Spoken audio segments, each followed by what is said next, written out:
There we go. I'm going to go live in about a minute here. I'm already running a few minutes late. Just want to make sure. Oh, we already got people in. Nice. Very nice to see. All right. Welcome back to WMMA Now with your host, Chuck Stevenson. Welcome to episode number 123 of the WMMA Report regular show. We're going to go over everything going on within the world of women's mixed martial arts. Welcome back, everyone. We got a lot to talk about tonight. We're going to talk a little bit about Ronda Rousey and Julianna Pena and some words that Julianna had to say about her. I wanted to talk about this last week. Didn't get to it. Still relevant today. Got a lot of fights to go over from this past weekend, and we got a lot of fights to cover for this coming weekend. Plus, we've got a ton of news. So it's going to be a pretty lengthy show, possibly, at least lengthy for what I usually do. But we're going to try to get through it pretty fast. I got work tomorrow, so I don't want to go too long tonight. So we'll try to get through everything. But lots to talk about. So first up, we're going to go through the weekend results. So first up, Combate Global had an event last Friday that featured 4 ladies bout. However, this is the one that I really want to focus. This is the fight I want to focus on. Anna Summers defeated Irlanda Galindo. That was supposed to be originally an atomweight fight, ended up being a catchweight fight. Galindo showed up way too heavy to make atomweight.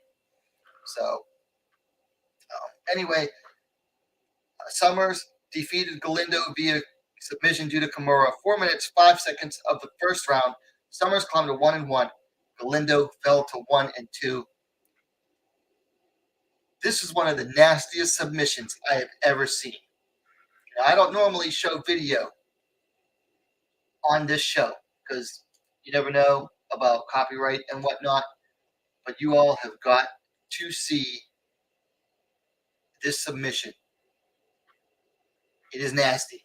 So, not safe for work.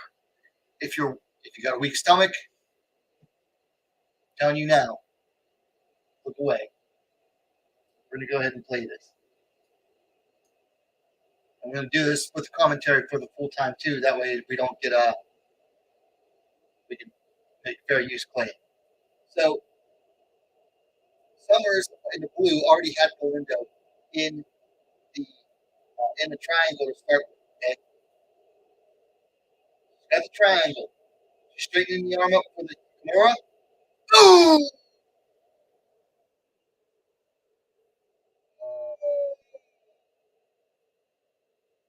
One more time. Get the sound.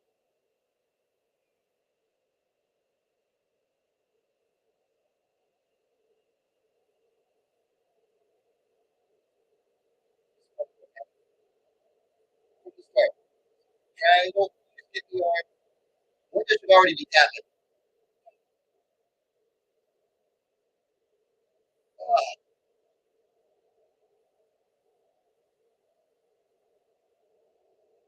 Nasty submission. Right.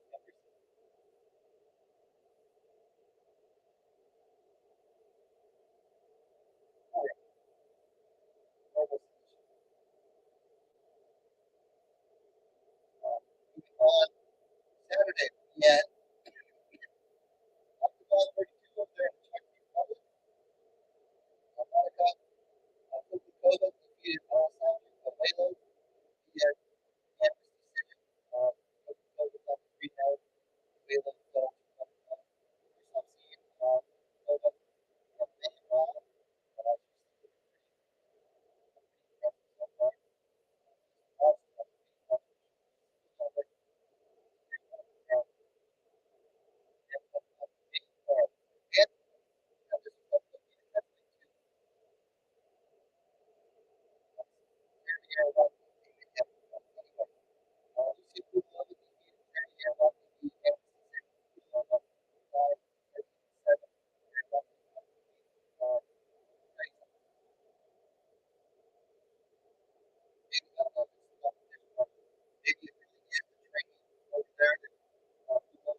since being released from the UFC. So I'm hoping they'll give her a call because they could use her at bantamweight. Judy V in the house said that was nasty. Volume. Yeah, I don't know how to get the volume right as far as using StreamYard goes, unfortunately. But you can just do a search for Anna Summers, SOMERS, on Twitter or even on YouTube, and you'll find it.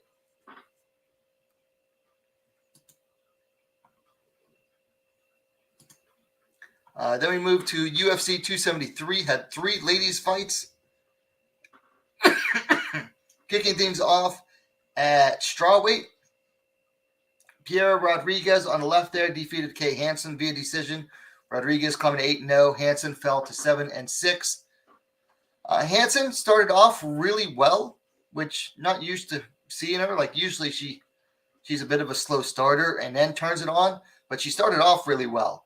And then about midway through the second round, Rodriguez was able to turn it around and start imposing her will and her game plan, and just ran away with the fight from there. So it was just like a complete momentum shift from the first half to the second half, and Rodriguez ended up coming out on top there. Hansen, unfortunately for her, she has been released from the UFC after that loss. But Pierre Rodriguez, successful UFC debut. Then up at bantamweight, Raquel Pennington on the right there in the green, coming in on short notice, taking on and defeating Aspen Ladd via unanimous decision. Pennington climbed to 14-8. Ladd fell to 9-3.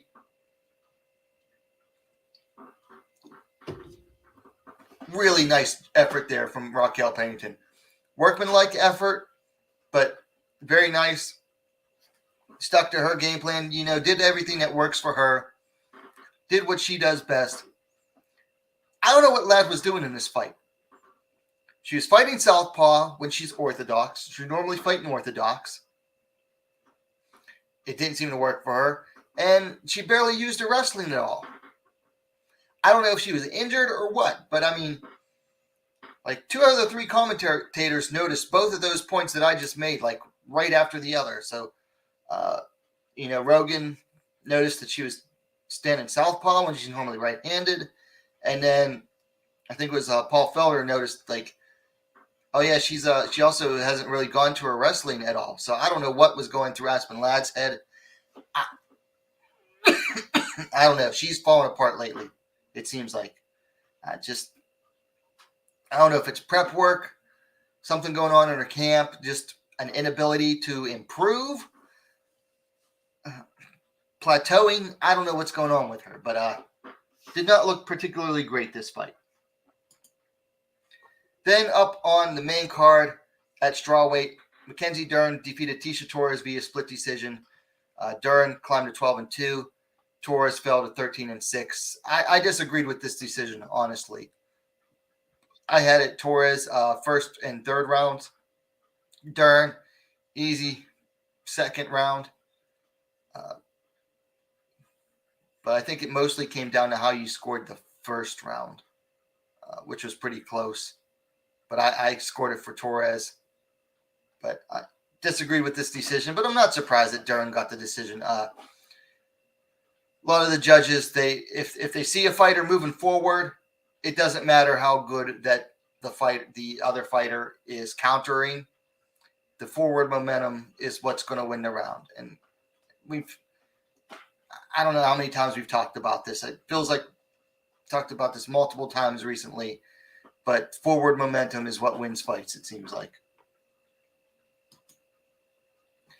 Then at Deep Cage Impact Osaka, in the co-main event at, 49 kilograms, Shiyu Park on the left-hand side there with the green hair defeated Ira Koga via unanimous decision. I haven't gotten to watch this fight yet, so I can't really say anything about it.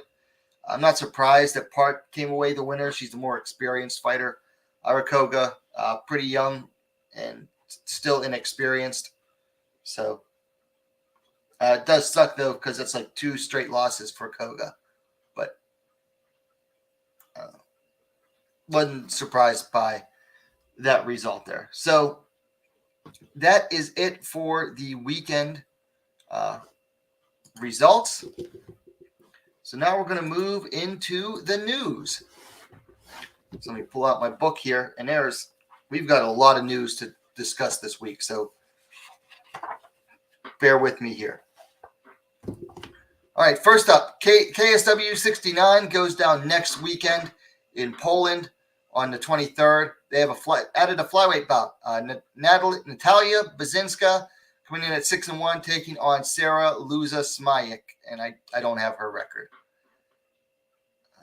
We can skip that one. Oh, PFL is having their first ladies bout of the regular season on March 6th, featuring the lightweight division. We've got 5 bouts. We've got Kayla Harrison taking on Marina Maknakina, Jenna Fabian taking on Julia Budd, Larissa Pacheco taking on Zamzagul Faizalanova, Helena Kolesnik taking on Abigail Montez, and Vanessa Mello taking on Martina Jindrova. So I made a video breaking down these fights just a little bit. If you want to go check that out and get some more details on it, you can after the show. And then LFA 130 goes down next weekend on next Friday in North Dakota on UFC Fight Pass, by the way. They've added 2 strawweight bouts. Hillary Rose taking on Tiani Valley. I think that fight was supposed to go down before, and it got canceled for whatever reason. And then Marnik Mann taking on Kelsey Arneson. I'm not too familiar with those 2 ladies. And then Lux Fight League 22 goes down May 26th in Mexico City. Also going to be on Fight Pass. We've got a strawweight championship. Sarai Orozco taking on Denita Reyes for the vacant strawweight championship. I'd like to know what happened to Tanya Torres. She defeated Sarai Orozco to win the flat strawweight tournament that crowned the inaugural championship. That was this channel's fight of the year for last year. So I don't know what's going on with Tanya Torres that she's not the champ anymore. But it's going to be Sarai Orozco taking on Dianita Reyes. And then they have another strawweight bout, Nico Giraldo taking on Sarah Kova. And then a flyweight bout, Hannah Ramos taking on Idari Sanchez. I don't know any of those 4 ladies, though. Then we've got Battlefield Fight League 72 goes down this month on the 28th in Vancouver, Canada. Got a bantamweight bout, Alana Cook taking on Maria Demers. I watched Alana Cook's, I want to say her pro debut at that Palace Athena event I think that was in Vancouver. She looks pretty promising as a bantamweight, so keep an eye out for that one. And then One Championship has an event next weekend on Friday, the 22nd. They've added a strawweight bout. Ayaka Miura, the most recent title challenger, taking on Diana Souza, who's making her One Championship debut. I think she's 8-2 as a pro. Should make for a good bout.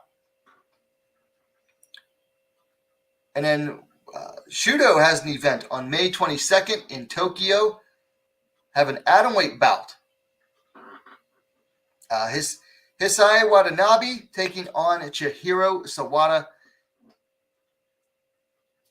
Listen, if you're not familiar with Hisai Watanabe, I've made a couple of videos about her. You can also go check out her highlights on YouTube and I think Daily Motion. But she's like the true original knockout queen of the atomweight divisions. Okay, Hisai Watanabe is tiny little lady, atomweight, but genuine one-punch knockout power. And I mean, she has sent her opponents out on stretchers before. So she's getting up there in age. She's in her 40s now, in her early 40s now, but still power is usually the last thing to go, so keep an eye out for her. Bellator 279 goes down April 23rd in Hawaii. That's next Saturday. They added a flyweight bout. Sumiko Inaba coming in at 3-0, taking on Whitney Powles coming in at 3-4. Always excited to see what Sumiko Inaba is going to be up to. She's a very promising prospect at flyweight. And then UFC has a fight night scheduled for June 18th. They've added two bouts. A strawweight bout, Gloria DePaula taking on Maria Oliveira. And then a flyweight bout, Jasmine Jasudavicius, who just made her successful UFC debut, taking on Natalia Silva, who's making her debut. So, four relative newbies in the UFC there. And then, like Judy V mentioned there, Invicta 47 goes down May 11th in Kansas. Now, I've done a video going over the fights. If you want to check that out later, I did an individual video about it, but there have been some changes since I made that video. The most important one, they've added a strawweight bout. Fatima Klein taking on Sydney Trillo, which I'm really looking forward to. Sydney Trillo's last fight for LFA, which you can check out on Fight Pass. Woo, that was a good one. Non-stop action. It was a real barn burner of a fight. And Fatima Klein looks to be very promising as well. Very good grappler. And then Lisa Verzosa is out of her bantamweight bout against Serena De Jesus. So stepping in for Verzosa is going to be Brittany Cloudy, who I don't think she's fought for Invicta since she made her debut several years ago against Erin Blanchfield. So it'll be nice to see Brittany Cloudy back at Invicta taking on Serena De Jesus.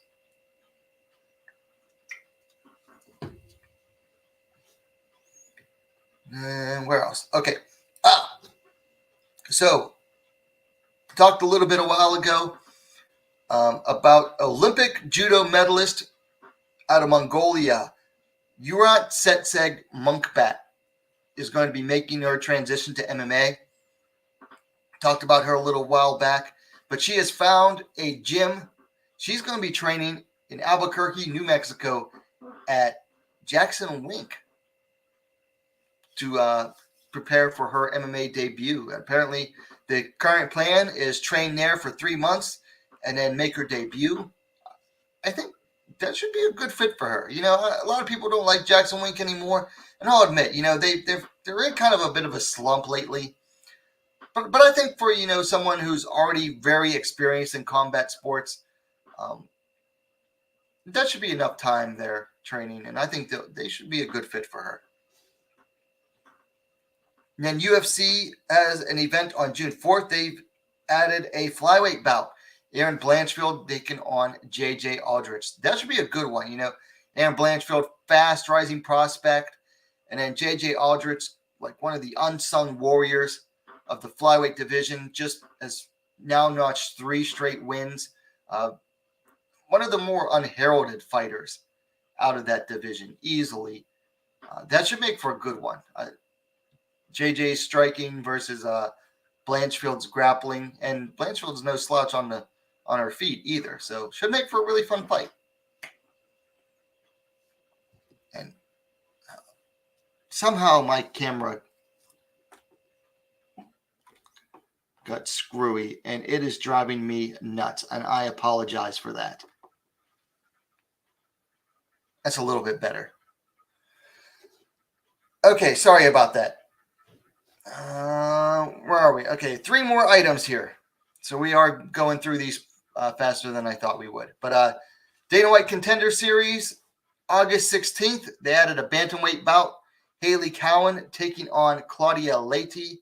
Haley Cowan fought almost her entire career at LFA and then had her most recent fight in Invicta where she got a second-round submission. So exciting prospect there in bantamweight. And let's be honest here, the UFC needs bantamweights.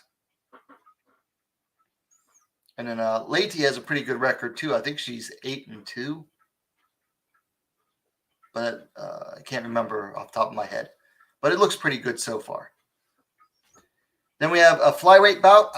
Okay, let me start over. The flyweight bout between Antonina Shevchenko and Courtney Casey that was originally scheduled for later this month on the 30th, it has been delayed. Apparently, Antonina Shevchenko has suffered a knee injury, so I believe that fight has been moved back to, I want to say June is the new date for it. And then finally, UFC Fight Night, July 9th. They've added a flyweight bout. Cynthia Calvillo taking on Nina Nunes. Nina Nunes ne Ansarov. So Calvillo was supposed to be moving down to strawweight, taking on Brianna Fortino ne Van Buren. And then I saw something like a week or so back that Fortino had pulled out of the fight. And then now Calvillo staying at flyweight, and Nina Nunes is moving up from strawweight to flyweight to fight her. So, okay. Should be an all right battle between those two. But that is the news for this week. So we're going to keep things rolling because my eyes are getting dry. So pull these rankings up here. We're going to move into the rankings update. Actually, let me do this. Much better. All right, so not much to talk about other than the UFC rankings. So let's take a look at them. So starting at strawweight, Mackenzie Dern moves up from 5 to 4, forcing Yan Xiaonan down from 4 to 5. I don't have a problem with that. Dern does have a win, and Yan has suffered 2 straight defeats. And then this one's weird. Amanda Hebos moves up a spot over Michelle Watterson. Okay, Hebos is fighting at flyweight pretty soon, so I don't see what the point in that was. And then over at flyweight, Manon Fiorot and Jennifer Maia have switched places, which that's what everybody was calling for anyway, so basically, they just fixed something that they messed up before. And then over at bantamweight, Raquel Pennington, after defeating Aspen Ladd, has moved up 3 spots. She was at number 7. Now she's up at number 4, moving Aspen Ladd down from 4 down 3 spots to 7. So those two basically switched places.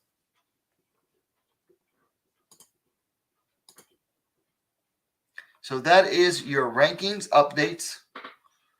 So now we've got to talk about the fights for this weekend, the weekend preview. So first up, we've got another Combate Global card. Got a bantamweight bout in the co-main event. Aitana Alvarez, who is coming in at 1-2, taking on Maritza Sanchez, coming in at 2-1. Unfortunately, Tapology does not have the stats up and available for this bout, so I can't read them off for you. But my pick is going to be Maritza Sanchez. She's shown more promise from what I've seen of her than Alvarez has. So we're going to go with Maritza Sanchez to win that one. That's going to be at flyweight, if I recall.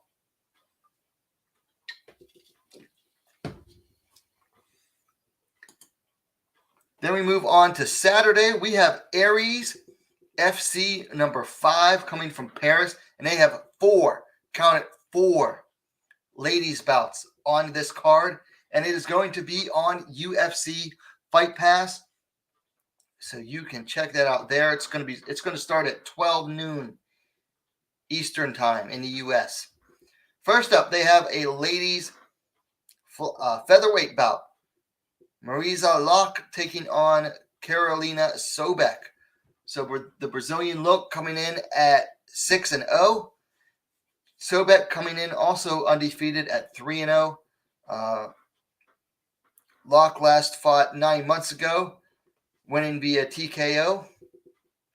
Sobek last fought 4 months ago, coming off of a win via submission. Only other stats available looks like Sobek is going to have the height advantage there. She stands 5 feet 9 inch, 175 centimeters to Locke's 5 feet 5 inch, 166 centimeters. I've only seen one of Sobek's fights, and I haven't seen any of Locke's fights, so I'm not going to make a pick for this one.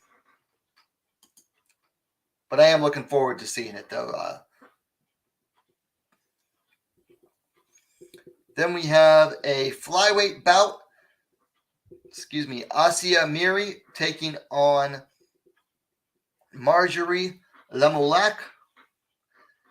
Both of these ladies are making their debut, and I've got zero stats available on Tapology for these two, so can't really make a pick on this one either. Then we have a catchweight bout, and I'm not sure what the exact weight is. I think it's somewhere around 130, 132. Marta Volacek taking on Ivana Siric. The Pole, Volacek coming in at 5-4. Siric coming in at 3-0. Volacek's coming off of a loss to Lucia Pudilova via split decision 4 months ago in Octagon. Siric just fought for Aries less than 2 months ago and coming off a win via ground and pound.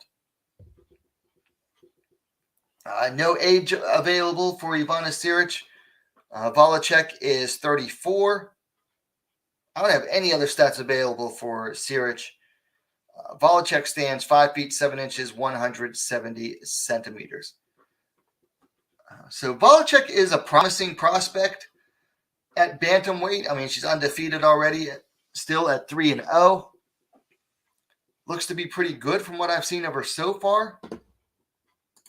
Move that. No, that's not what I wanted. There we go. So Volacek should be a very good test for her. So I'm looking forward to that one and seeing how that one works out. So this is definitely, this is probably the fight I'm most keeping an eye on for this fight card. Then up on the main card, we have a ladies bantamweight bout. Zaira Dishikova taking on Giselle Mojeda. The Golden Girl, Zaira coming in at 9-4. Mojeda coming in at 11-5. Both ladies coming in off of 2 wins. Dishkova last fought like a little over a year ago, winning via submission. Mojeda has been more active recently. She's coming off a win via TKO over Rizlan Zoek for Aries. That was a nice win, too. Hit Zoek, punched her in the stomach, and then finished her off with some more punches. Really nice finish there for Giselle Mojeda. Big age difference here. 16-year age difference. Mojeda is 41. Dishkova is 25 years old. Dishkova is going to be the much taller fighter here. She's very tall for even at bantamweight. 5 feet 10 inches, 177 centimeters. To 5'7", 170 centimeters for Mojeda. I've seen some of Dishkova's fights. She looks promising. We could definitely call her a prospect at bantamweight. Mojeda is going to be a stiff test for her, though. Very legit opponent. Very tough, obviously. Can strike. Has some submissions. Decent fighter here. So don't be fooled by the age difference. Mojeda's legit opponent here for the young Dishkova. So definitely keep an eye out on that one. So that is Aries FC5. That's going to be in Paris on Saturday on UFC Fight Pass. So we move on to UFC Fight Night. What is it called? Luque versus Muhammad 2. We have 3 ladies bouts. Can I miss one? Yes. Unfortunately, I missed one. I forgot to include a pick. But first up, we have Sam Hughes taking on Estela Nunes. Hughes coming in at 5-4. Nunes coming in at 6-2. Hughes is winless so far in the UFC.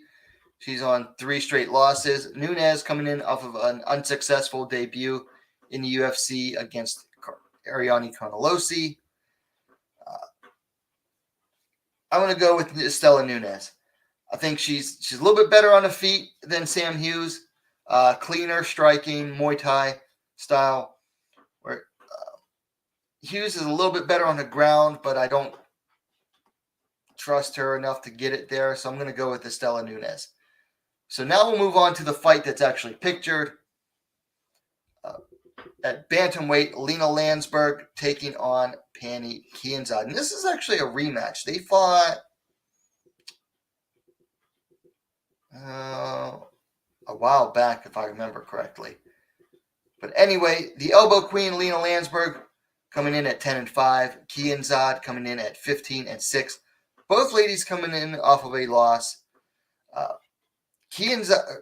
Landsberg last fought a little over 2 years ago. Ended up having a kid in that time. So it took some time off. Kianzad lost to Raquel Pennington 6 months ago via decision. Kianzad is 10 years younger, 30 years to 40 for Lena Landsberg. They are the same height, 5 feet 7 inches, 170 centimeters, and the reach is pretty much identical, 66 inches, 168 centimeters. Got to go with Pannie Kianzad on this one. Aside from the loss to Raquel Pennington, before that, she was on a nice 4-fight winning streak. And plus, she's been more active lately. She's had more fights in the last... she's actually been fighting. So, whereas Landsberg has been out for 2 years, had a kid in her late 30s, which is not easy for anyone. So, I got to go with Pannie Kianzad to win this one. That's pretty easy call. When did they fight the first time? Because I know this is a rematch.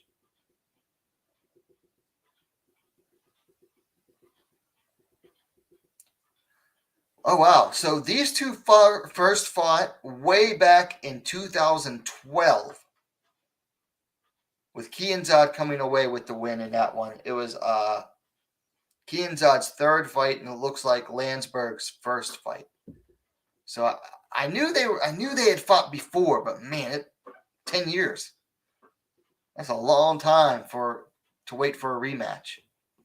And Landsberg is not coming in under the best circumstances to get revenge. Brian Williams says he's got Pannie.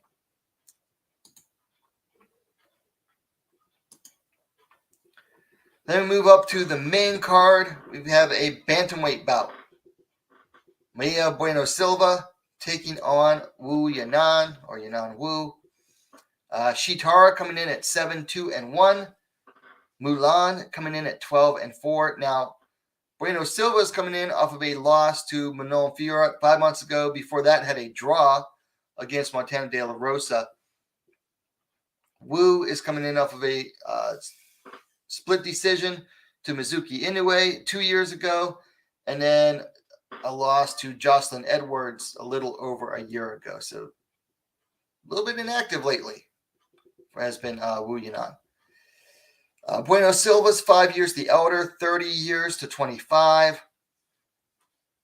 Wu is slightly taller, 5 feet 8 inches, 173 centimeters to 5'6", 168 centimeters for Bueno Silva. Reach is pretty much identical, 66 inches, 168 centimeters. Looks like Bueno Silva has a half-inch reach advantage. So, it's a half inch. It's nothing. So Bueno Silva is moving up from flyweight to bantamweight for this one.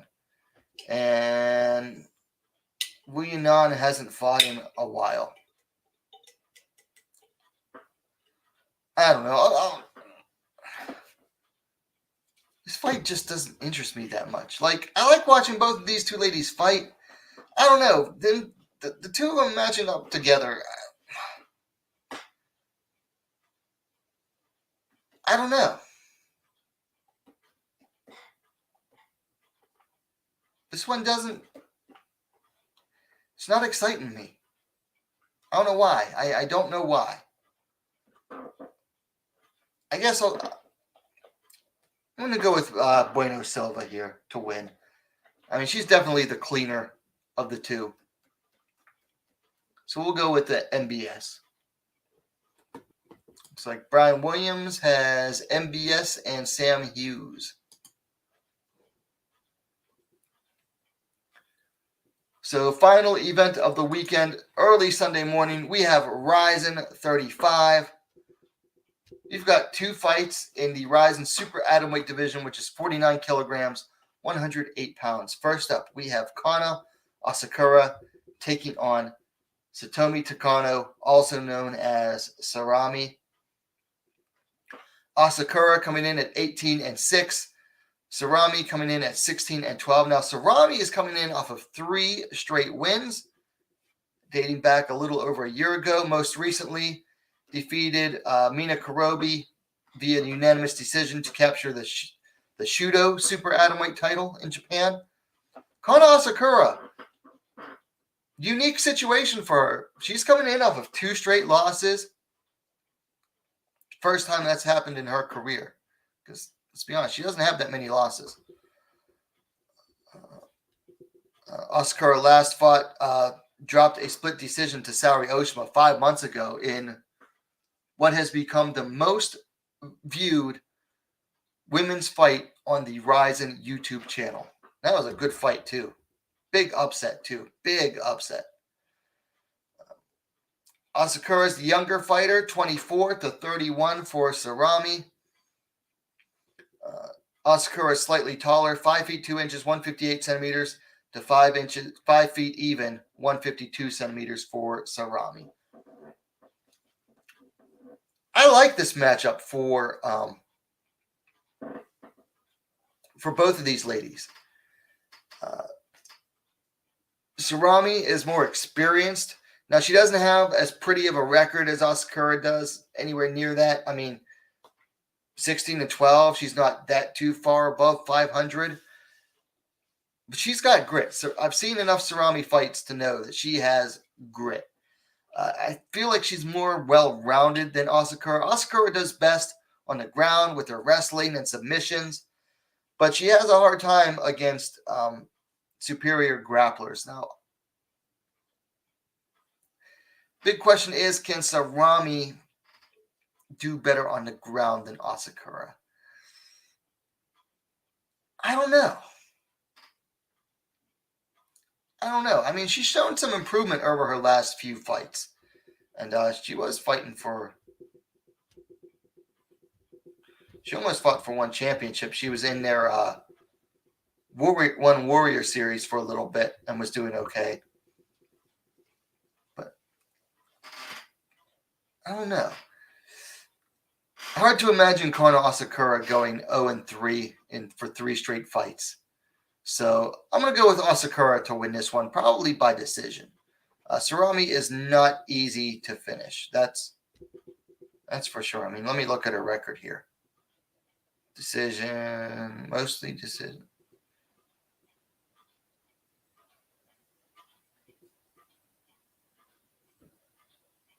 So she has been stopped a few times, but most of her losses are by decision. So she's not easy to finish. So we'll go with Kana Asakura here on the left-hand side to win via decision.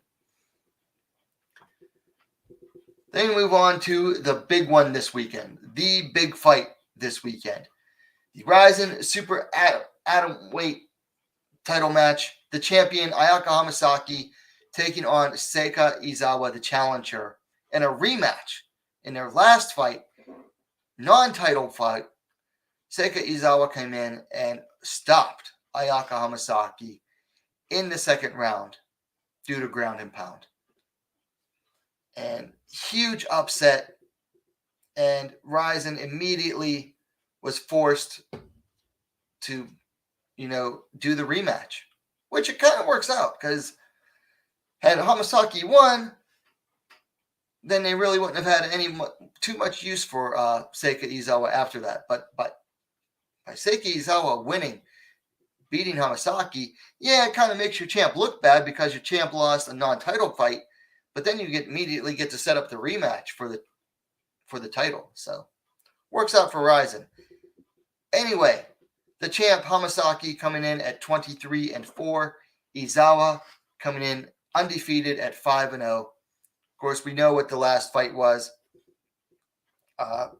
Izawa finished Hamasaki via TKO due to ground and pound 3 months ago. That was at Ryzen 30, I want to say 33. Anyway, big age difference here. Hamasaki coming in at 40 years old to Izawa's 24. Izawa just a little bit taller, 5 feet 2 inches, 157 centimeters to Hamasaki's 5'1", 155 centimeters. So the first fight's available on Ryzen's YouTube page if you want to check the first fight out. Hamasaki does not want to go to ground with Izawa in this fight. Now, normally you wouldn't want to say that with Ayaka Hamasaki. Her judo credential, she's smoking on the ground. I mean, Hamasaki has not been handled on the ground like that since long. I mean, it's been years, like well over 8 years ago. Excuse me, maybe like 8 years ago. Yeah, like around 8 years ago in Invicta at strawweight.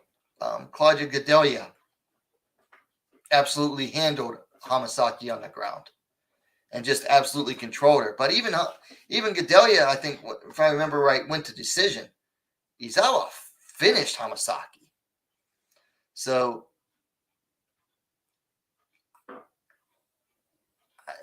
I think Hamasaki has got to keep this one on the feet. She's by far the better striker of the two. I mean, Izawa's, she's only had 5 MMA fights and only started in what, 2020? Yeah, October of 2020, she made her MMA debut. Years of judo and wrestling before that. Absolutely high credentials. Great credentials. But on the ground, just absolutely shocked Hamasaki. And the up kicks played a huge favor. Or a huge factor, I should say, in the first fight for Izawa. Because Izawa started out immediately, closed the distance, went to take Hamasaki down. Hamasaki ended up on top due to her grappling skills using the double wrist lock. Ended up on top, but Izawa wasn't flustered on bottom. Just kept attacking, used up kicks, which really stunned Hamasaki. I think it was really the up kicks that turned the tide for Izawa in that fight. I'm gonna go for Seika Izawa to win this. I think she's gonna. I don't know if it would be. I don't think it's gonna be an upset this time because I think people know what to expect now. But excuse me, I'm gonna go with Izawa to win the title this time. Brian Williams asking, is Ryzen pay-per-view? Yes, it is. It's at live-now.com. I think it's around like $20, maybe 30. It's not expensive, but it's not free. So that is it for the weekend preview. So tonight I wanted to talk. Well, there's the Hughes versus Nunes picture. Somehow got out of order.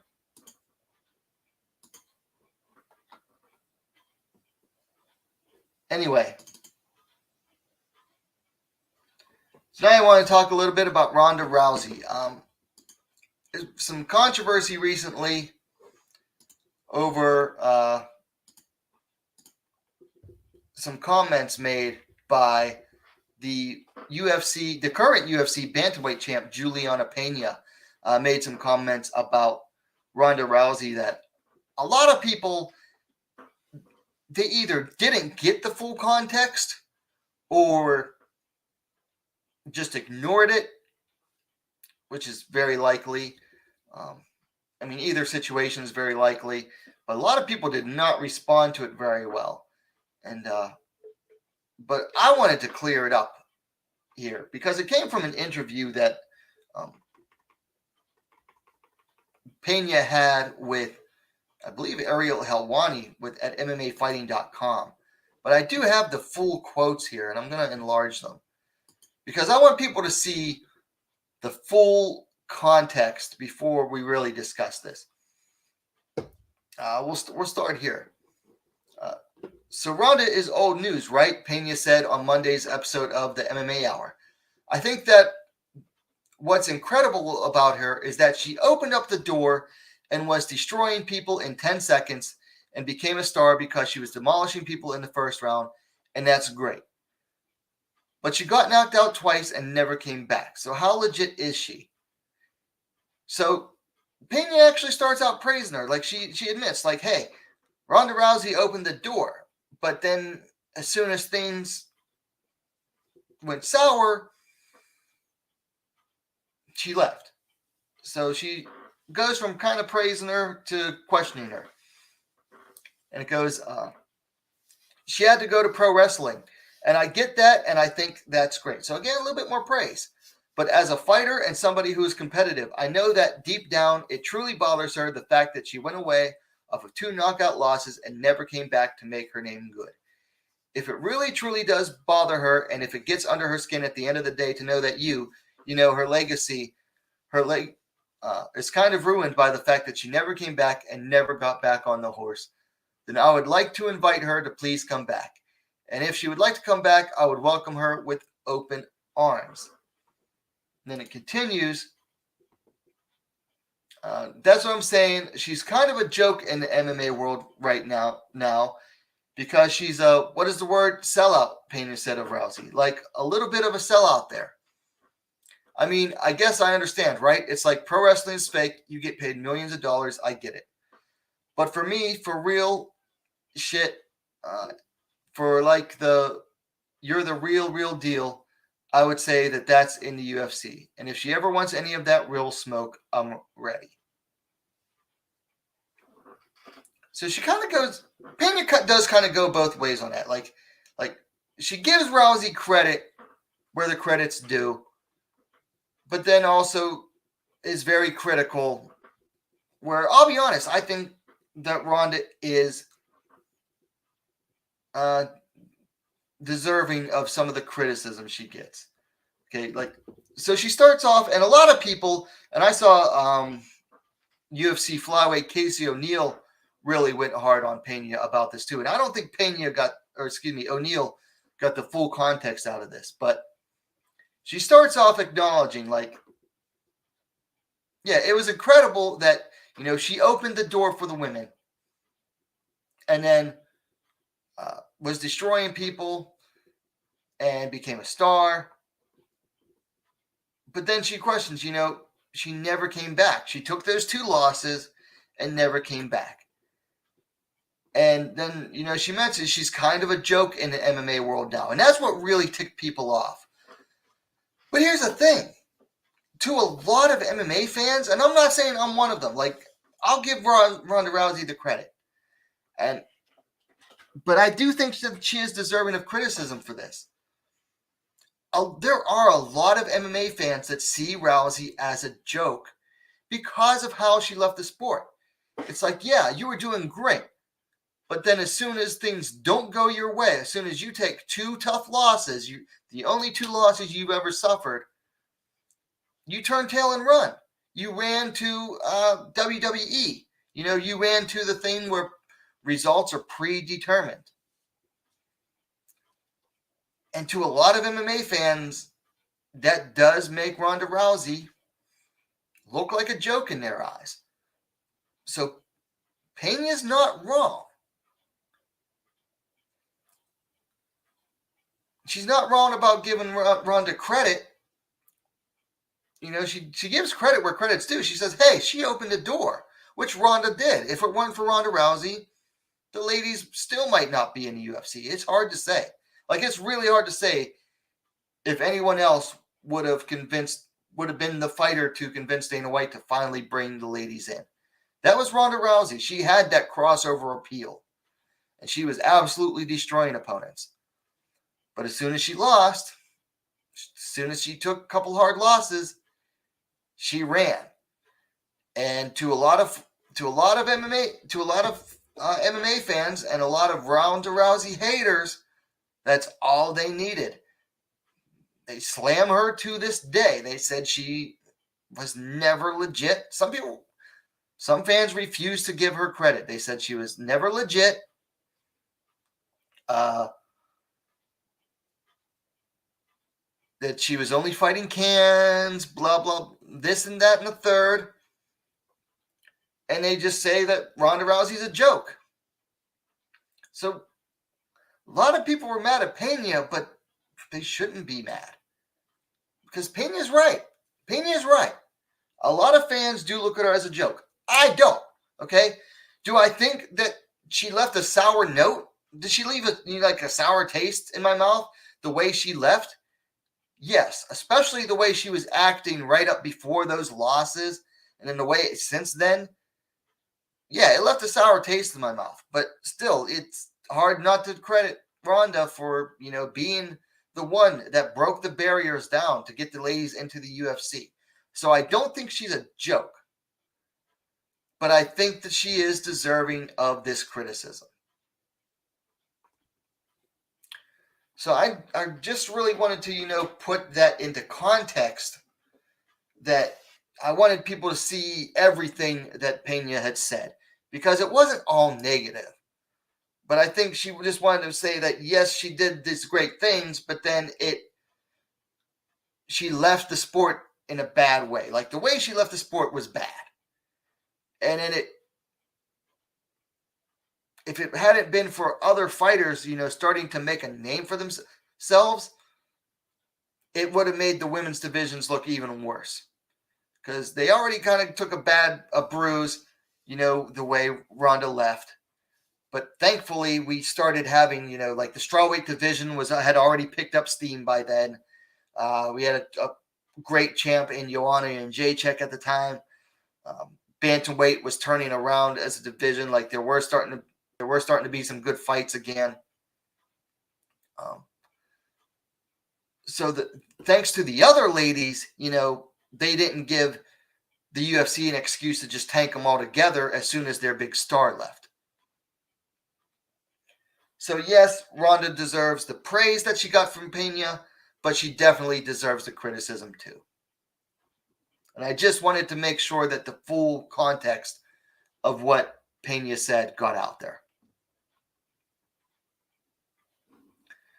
Brian Williams says, I believe Ariel is to blame. Ronda has no relevance to MMA as a fighter right now. I never liked her, but she made a long-term decision for her life. Nothing wrong with that. Her legacy is not her. Okay. Good point. Okay. So last thing I want to talk about, and I've talked about this, I think, before, but someone getting snippy at me in the comments, in video comments last week, got on my nerves, and I just want to reinforce this for all the viewers. Listen, if you're a fanboy of a particular fighter and you can't stand that, maybe someone's going to be critical of your favorite fighter, or I might not like your favorite fighter, or anything else. I might not pick your favorite fighter to win in an upcoming fight. I might pick him to lose.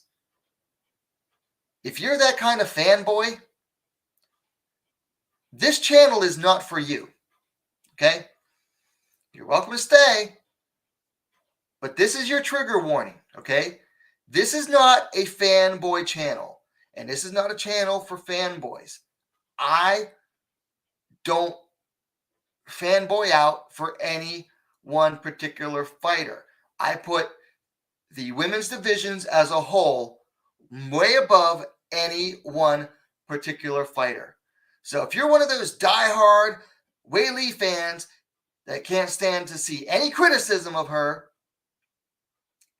here's your warning. If you're a part of Cyborg Nation, guess what? She's going to get criticism on this channel. Always will. If you're a Simpchenko and can't stand the fact that there are people out there that aren't Simpchenkos like you, there's the door. If you're an Angela Lee fanboy and can't stand it, I'm going to call her out for, always having a size advantage in her fights or questionable weigh-in results. This is your chance. Okay? This is not a fanboy channel. I don't fanboy out for fighters. If I have a fighter that I like, yes, I will say I like this fighter. But guess what? Sometimes I pick against the fighters that I like. I don't make videos just absolutely fanboying out for certain fighters. I don't, decide to cover fighters much more than others because I like them or because I dislike them. Okay? I'm not just going to dedicate myself to, the UFC only. This channel is about covering the ladies' divisions the world over. It's about covering women in every weight division. It's about covering women on every continent. It's about covering the ladies, the ladies fighters in every promotion. All race, colors, creeds, what have you. Okay? I'm not going to make a bunch of videos fanboying out for Weili. I'm not going to be a Cyborg Nation guy and just say, Cyborg's the best ever, because she's not. I will acknowledge Valentina's skill, and I have many times. But guess what? I don't like her. I just don't like her. And I don't have to. But guess what? You don't like it? Too bad. And I'm not going to call Angela Lee the best atomweight in the world when she's never actually fought at atomweight. If you don't like it. And these aren't the only exclusive fighters that have legions of fanboys either. Lord knows, every time there's a new hype train, Manon Firo, Amanda Hebas, who else? I don't know. You name a fighter that has a hype train or a bunch of fanboys. Guess what? I don't do hype trains. I don't jump on hype trains. I don't needlessly hype fighters that haven't proven themselves yet. I'm just not a fanboy. This channel is not for fanboys. So if you don't like that, well, go find the channels that do cater to your needs and your wants. Okay? There's plenty of Weili Zhan fanboys out there to join with. There's channels out there that absolutely love Cyborg. There's plenty of channels that fanboy out for Valentina Shevchenko and can't go a week without talking about her. And there's plenty of other places to go to be a fanboy of Angela Lee or Manon Fiora or Amanda Hebas or Amanda Lemos, Rose Namajunas, whoever. But this is not a channel for fanboys. I don't do fanboyism. Yes, I have fighters that I am fan of. There are fighters that I'm a big fan of. But guess what? I'm not going to needlessly hype them up either. Now, if there's a fighter has a fight coming up that is always in exciting fights, then yeah, I might talk about it. Like I've made a couple videos talking about Jiyeon Kim because she's always in exciting fights. Or Lucia Pudilova is always in exciting fights. But I'm not like a needless fanboy. I'm not going to fanboy out for them and go, they're the best ever. Or, oh my gosh, Valentina is the most complete human being ever on the face of the earth. Or, Weili Zhan is the best. She's so sweet. She's so special. She's so perfect. Yay!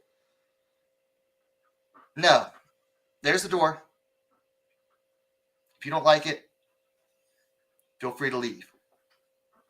I don't do fanboyism. Not on this channel. Plenty of other MMA channels do that.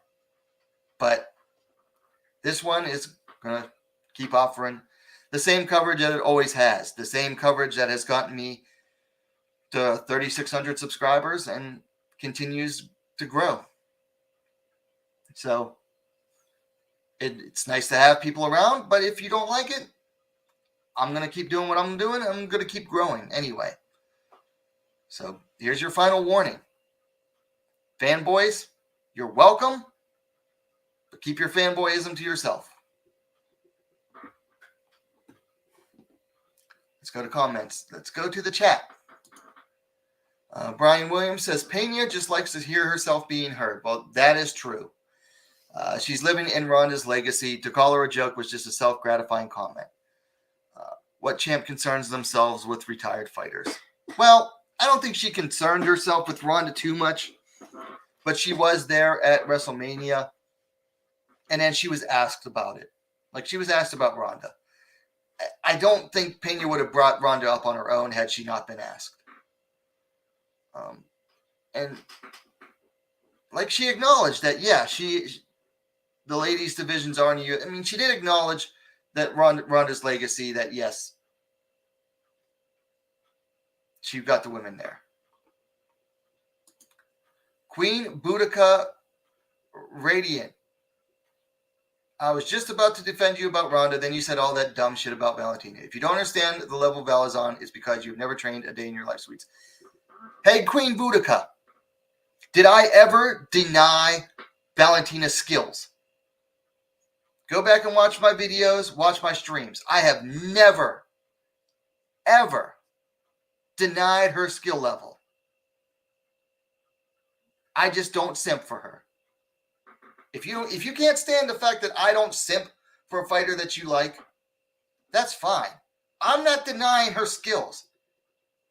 Not denying her skill set in the cage. I just don't simp for fighters. And I am not a boy, hon.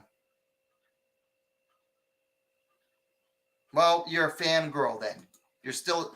Girls can be simps too. Unsubbed. Bye. Judy V says, it's your channel. Nothing wrong in voicing one's opinion. It is what it is. As you said, there's the door. Yes. So Queen Boudica, there's the door.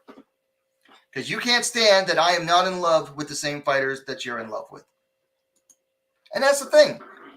I'm not denying that all of these fighters that I mentioned, the 4 shown here, and the others that I mentioned, I'm not denying they're skilled. I'm just saying I'm not a fanboy.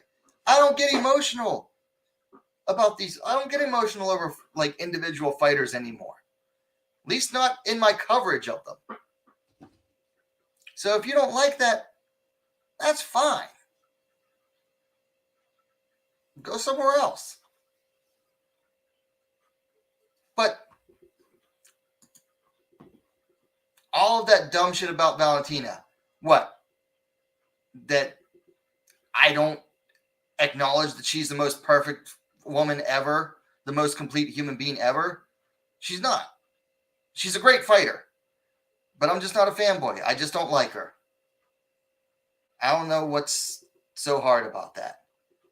If you don't understand the level Val is on, have I ever devalued her skills? When was the last time I actually picked against Valentina Shevchenko on this channel? You must not pay much attention. Which isn't surprising considering I've never seen you comment before. Judy V says you touched a nerve. Apparently I did. And you know what? That's fine. Little controversy never hurt anyone.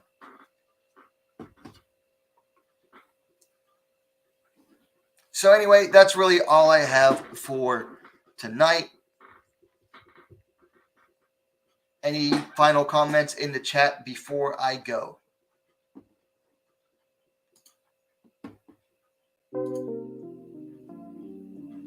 If not, I'm going to get ready to go. So before we get going, if you haven't already liked the stream, please give it a like. That helps things get going with that algorithm. It helps people know. Learn more people.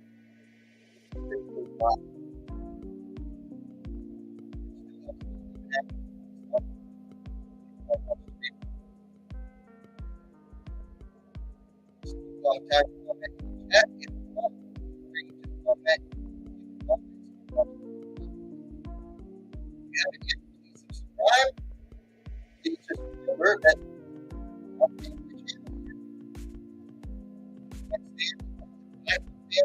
your favorite place.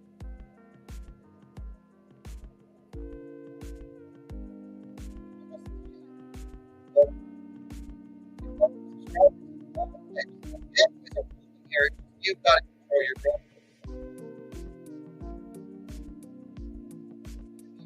Everyone, fights this weekend. Aries Fight Pass on Saturday. ESPN Plus, yes.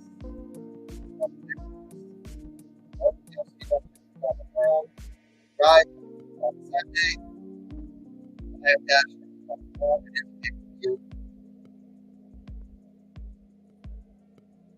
TV systems. Probably. Anyway, like I said, like, comment, subscribe, and thank you for watching WMMA best, most complete women's mixed martial arts dedicated. Thanks for watching. We'll see you next time.